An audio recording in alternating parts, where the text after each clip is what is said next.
hello, and welcome to my 2025 bullet journal setup. As you can see from the cover, this book is actually running from January through June for me because I know I'll fit about 6 months in my journals. And just getting started, I have my cover page. So I went into this, I really struggled to really pinpoint what I wanted my theme to be for my setup. And I have these beautiful stickers from the Wednesday Co. that I actually decided to use throughout. And you're going to start seeing them in some of my quarterly setups as well. So there is going to be kind of like a cohesive theme through the first kind of 6 months of this book with them. But yeah, I just really kind of like tried to figure out what to do. I remember that I did a library theme a couple, or like kind of like more like a school booky theme a little while ago that I really enjoyed and decided to bring elements of that back. So you'll see lots of craft paper, lots of book pages in here as well, which if you know me, you know that books play such a big part of my life. And then really kind of like layering all of those elements together. I'd say my 2024 journals involved a lot of Chiogami paper and covering pages with that and kind of designing from that. And I think for 2025, I want to work a little bit more on kind of like building and collaging elements together. I always feel as if I'm not really the greatest at creating collages and seeing that. So kind of just training my eye a little bit more to put things together that go well together, you could say. So my cover page, I'm keeping it really simple. I have this picture with this sticker with this girl with her camera, the book page, as well as some craft paper that says 2025 on it, and really just wanted to keep it simple but also like impactful for the beginning of the year, because I'm not really a maximalist when it comes to my journal. Sometimes I just want something that is easy and quick to set up. So after that, I added back in a pocket. So this is something that I started adding into my journals about a year ago, and you would have seen it in my 2024 setup as well. And the reason why is because I just find it so helpful. It is so easy for me just to like stick things in there. I know that I'm going to have my like my book rating tracker, my color guide, and my key for the different colors that I use in my book and stuff like that. And my ruler is all going to go into the top of this, into these pockets at the front of my book. And it's just a really easy way for me to not be creating like key pages repeatedly. I just create them once. I made them kind of look pretty looking, but I just made them once and I just stick them in the pockets and call it a day. So that's usually in the front pocket. And then the second pocket that I create, so the one that you're seeing there on the left hand side of the page, I usually just stick any like notes or anything that while I'm out and about and I just need to keep there. After that, I got into my theme page. So again, bringing back the stickers, bringing back the craft paper and everything else. I am still trying to figure out what my 2025 theme is going to be. I have a couple of ideas that are like bouncing around in my head. Part of me is thinking hustle, but in a very healthy sort of way, not the type of hustle that leaves you burnt out and kind of struggling to get your life back on track. Just kind of a very healthy hustle of going after everything that I want. Part of me also thinks resilience, part of me thinks fun. So I don't know. It could be a combination of all of those things. It could also be health. I feel like I'm going on a little bit of a healthcare kick for 2025, and it's in my mind to take care of some things that I've been neglecting over the past year and a half ish. But yeah, I don't know what my 2025 theme is going to be. It could be one of those or all of those. We will find out soon. And then after that, I moved into my future log. So I'm always unsure how to set up my future log when it comes to books that I know are going to span over, like 2 books that will span over the course of the year. And I think what I did here is what I'm going to do kind of moving forward or some variation of it. I essentially knew that January through June is going to be in this book. So that's 6 months of calendars that I'm going to be very extensively filling out. However, for the rest of the year, I know that I am not, like July through December, I don't need as much space to write. So as you saw, I did my January through June with big calendars and then small ones on the side for the remainder of the year, just to fill out little notes as they come up. And then I got into doing my goals. So I hemmed and hawed also about how I wanted to set this up. Part of me felt like doing goals where each tab was a different thing. And essentially all I'm recreating here is my mid-year Bujo setup. I did waterfall tabs for my goals, where each tab was like a different period of time. So 3 months, 6 months, 1 year, and then big and scary goals.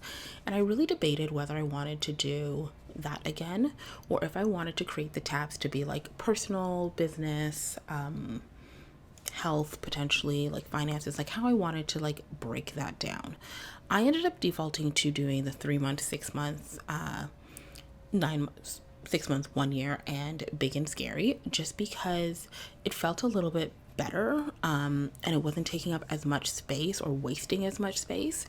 But because I did that, I did then pull some of my my fun goals and my money challenges and stuff like that into a separate section. So these are actually new spreads for me. I've never done a spread like this in my journals before. But essentially I am creating a fun goals spread and a money challenge spread, and the two of them are for each month. So for example, in January, I will pick something fun that I want to do. So that could be like, I want to read every single day in January, which it's not hard for me, but sometimes I don't read very often. And then I have like a money challenge spread as well. So I know that in the month of January, I'm going to, no spend. I know that's not going to be my January challenge. My birthday is in January, so I always will be spending in January. But it could be something like, I'm going to pack a lunch every single day instead of spending like $20 to $30 out. I'm going to have a no spend month. I'm going to round up, whatever that may be. Just little like fun, no effort challenges kind of each month. Maybe I'll develop some good habits out of that as well.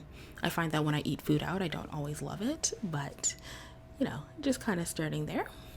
And then I also created my Thinking Funds in 2026 subscriptions page. So I've kind of touched on this before, but I always have sinking funds for specific things that I'm able to like pay for. So a big one for me is like summer and Christmas. I usually save money throughout the course of the year for the two of those. And if I do not spend, I usually try to keep my spending like within that, or I use it as like a starting for what I can spend. So for example, January 14th, Beyonce has an announcement. If it is concert tickets, I might not buy them on January 14th, but I do know that that is something that I would buy most likely over the course of this year. So I do have $1,500 saved up there that I can use towards concert tickets when I want it. I'm adding a stationery show in because I always go to the Toronto Stationery Show, and I always spend about like $200 to $300 over the course of the two they run throughout the year. So that's there. And then I also save for all of my 2026 subscriptions. So essentially like Netflix, Prime Video, Amazon Prime, all of that is already paid for me for 2025 because I saved up for them in 2024. So just setting it up to continue saving for them so that I am okay in 2026, and that is covered. And then I have my fun little 1 year to 1K spread where I just gamify a little bit of spending. That's not the only way I save, but, and I definitely save more than that over the course of a year, but it's just kind of like a fun little gamification for me. And then I got into my social stats page. So again, this is another new page for me. I saw a couple of these floating around on Pinterest, and And like I've been seeing these for years and I've never really done it. But I think it would be really good. I usually keep like a Notion like tab with a little bit of social stats, but I figured it might be good to break it out into my journal as well. I did make a little bit of an oopsie at the bottom there. I was getting very tired and very distracted actually as I was making the spread. So I did completely mess up a couple of my lines there, and you know what? Perfectionism is something that I am still working my way through and not feeling like I need to scrap things entirely, but I think I kind of salvaged this one a little bit. But yeah, essentially my social stats, just to follow things like YouTube and where we're going there in terms of like watch hours and everything else over January through June and the changes that are happening there, or follower, same thing with Instagram, TikTok, kind of like all those different things. Especially since I'm also considering starting a second YouTube channel. I have been chatting about it with someone, and we may actually, and it kind of brought up to me that maybe it might be beneficial for me to split what I'm doing into 2 channels instead of 1. And with that in mind, I also created a YouTube calendar. So if you've seen my previous videos, you will know that for 2025, this is new in my setup to create a YouTube calendar at the beginning. I did kind of create one in my kind of like around October, I think. You would see that I created one as I did my quarterly spread. I never used it, but I also barely touched my journal from October through December. I was just very stressed, and journaling was the last thing on my mind at that point in time. However, I do think that it is something that could be beneficial. The way I plan to use this is actually to pencil in the video that is going live that month. And then once it is posted, to actually like pen it in, like go back and write it over in pen, so it's a little bit more permanent, just because I know things change and fluctuate and stuff like that. I think keeping it in my individual monthly spreads is a little bit difficult for me sometimes, and I really like that, having that like big picture view of what's going on where it's all on one page and I can just kind of like refer back to it. Getting back into the less like numerical and statty stuff, we are going into my things I want to check out spread. And this is another one of my favorite spreads that I put into my journal. It really is just a really easy way for me to keep track of all those things that I see or hear about when I'm outside, and you know what, I'm like, I want to check that out. And actually, you know what, I should clarify, it's not just outside. A lot of times like movies, podcasts, books, stuff like that falls on this list as well. But it's just a way for me to like look at it and remind myself that there's always something to do. So I include like movies on here, places that I want to go. So a lot of times it's restaurants, and then experiences that I want to have as well. It's a really easy way for me to also like plan things with friends. So I could be like, hey, you know what? This restaurant's on my list. Let's go there. Also new is my 6 months of outside spread. So this is going to be a picture spread, but essentially I really need to leave my house and do things. I'm definitely a homebody, and I can get into the habit of going to work and coming home quite frequently, and I need to do more than that. Or I go to home. If I'm not going to work, I'm going to like the spin studio. I'm doing a workout and I'm heading back home.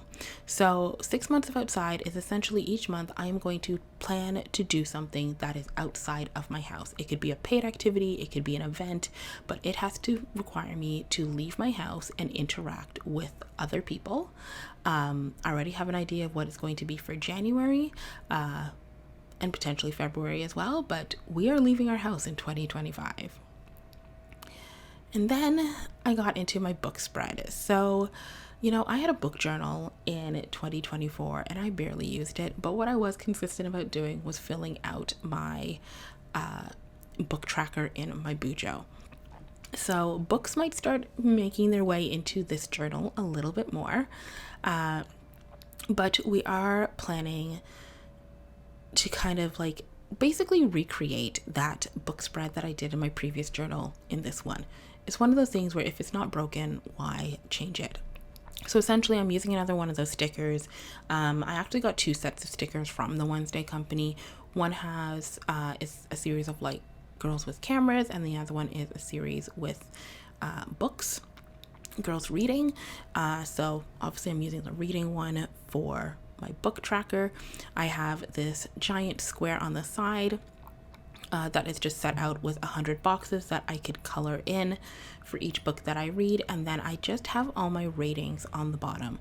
So no stars all the way up to 5 stars. I have my cute little key guide, which lives in the front pocket of my journal, and I can just color it in over the course of the year as I go from 1 to 100. And then finally, I got into probably one of my favorite spreads. I've been saying that a lot throughout this video, but if you're noticing a theme here, a lot of my favorite spreads have to do with documenting my life. I very much was someone who grew up without pictures and stuff like that. One of my cats made a little brief appearance through this. She was really fascinated by everything that's going on. She is a kitten, so this is actually one of the first setups that she's actually witnessing me do. So she's like, what is going on with this camera and everything? But yeah, I really enjoy documenting moments. I love having a camera out and all of those stuff. And I remind myself to always take pictures when I am doing things. Like when I go to events, when I hang out with friends, like dinners, stuff like that. Always make sure you take a picture. So my January to June in pictures spread is really all about like documenting key moments, which is also what that memory spread that you've seen in recent setups are as well. But essentially I print out a Polaroid picture, 2 Polaroid pictures actually, for each month of the year. Then I have a little space where I can write a little bit about the memory associated with it as there. So that essentially is my 2025 bullet journal setup. I cannot believe that it has been a full year of journal setups that I've had out already. The first one I ever posted online was for 2024. And we did it. I did 14 bullet journal videos last year, and I'm excited to see where this year takes me and what I come up and how my creativity continues to grow. If you use any of these ideas in your spreads, or if you have any ideas on theme words for me, please drop it in the comments and let me know. I am so excited to be on this journey with you guys, and I will talk to you later. Have a great day. Bye.